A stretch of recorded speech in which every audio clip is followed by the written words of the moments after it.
পৌষ পার্বণ মানে বাঙালির আবেগ, আর বাঙালি মানেই হচ্ছে ভোজন রসিক। 12 মাসে 13 পার্বণকে কেন্দ্র করে পেট পুজোতে মেতে ওঠেন সকলেই।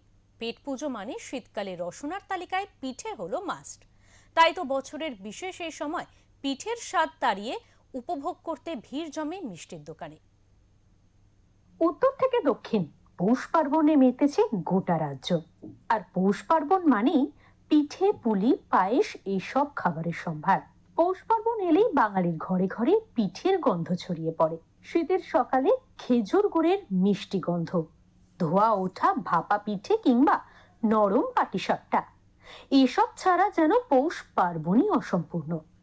ঘরে বানানো হোক বা দোকান থেকে কেনা, পিঠে না খেলে বাঙালির এই ঐতিহ্যবাহী উৎসব ঠিক যেন জমেই না।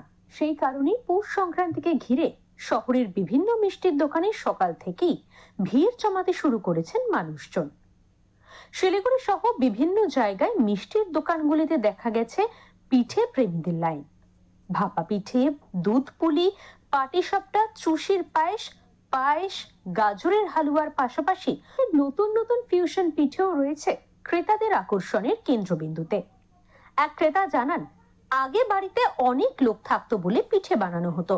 এখন পরিবার ছোট হয়ে যাওয়ায় আর কর্মব্যস্ততার কারণে সবাই দোকানের পিঠের দিকেই ঝুঁকছেন। অ্যাকচুয়ালি এখন বেশিরভাগ আমাদের বাড়িতে সুগার, তো আমার বাড়িতে 2জন লোক, পিঠা বাড়িতে হয় না, নিয়ে একটু বিকালে গোপাল ঠাকুরকে দেওয়ার জন্য। এমনি মিষ্টি আমি এই দোকান থেকেই নিই।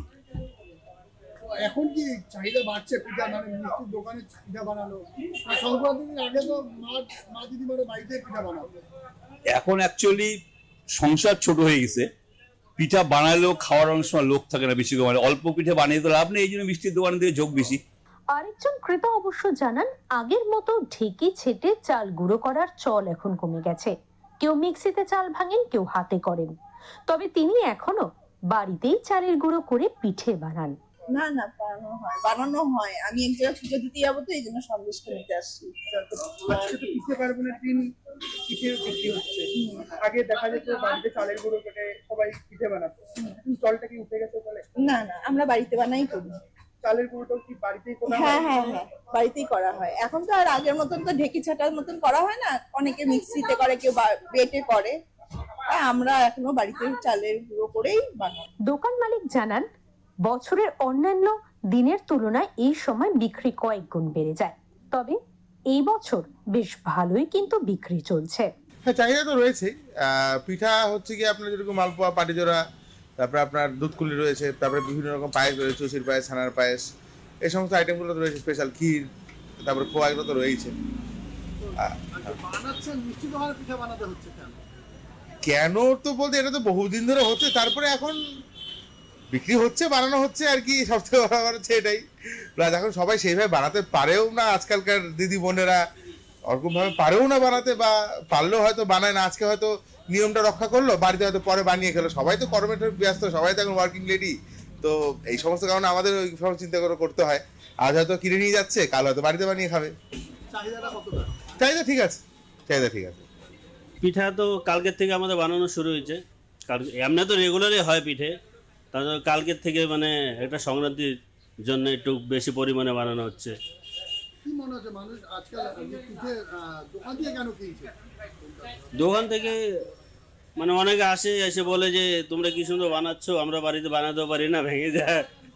ঠিক আছে, দিন বাড়ছে আর চাহিদা কি বাড়ছে? হ্যাঁ চাহিদা বাড়ছে তো। তো এখন পর্যন্ত মোটামুটি কত কি কি পিঠে বানাইছো? আমাদের হচ্ছে পাটিজোড়া হয়, মালপোয়া হয়, চুষির পায়েস হয়, ছানার পায়েস হয়, আর হচ্ছে ওই যে দুধ পুলি হয়। পাটিসাপটা কত করে বিক্রি হয়? 25 টাকা পিস।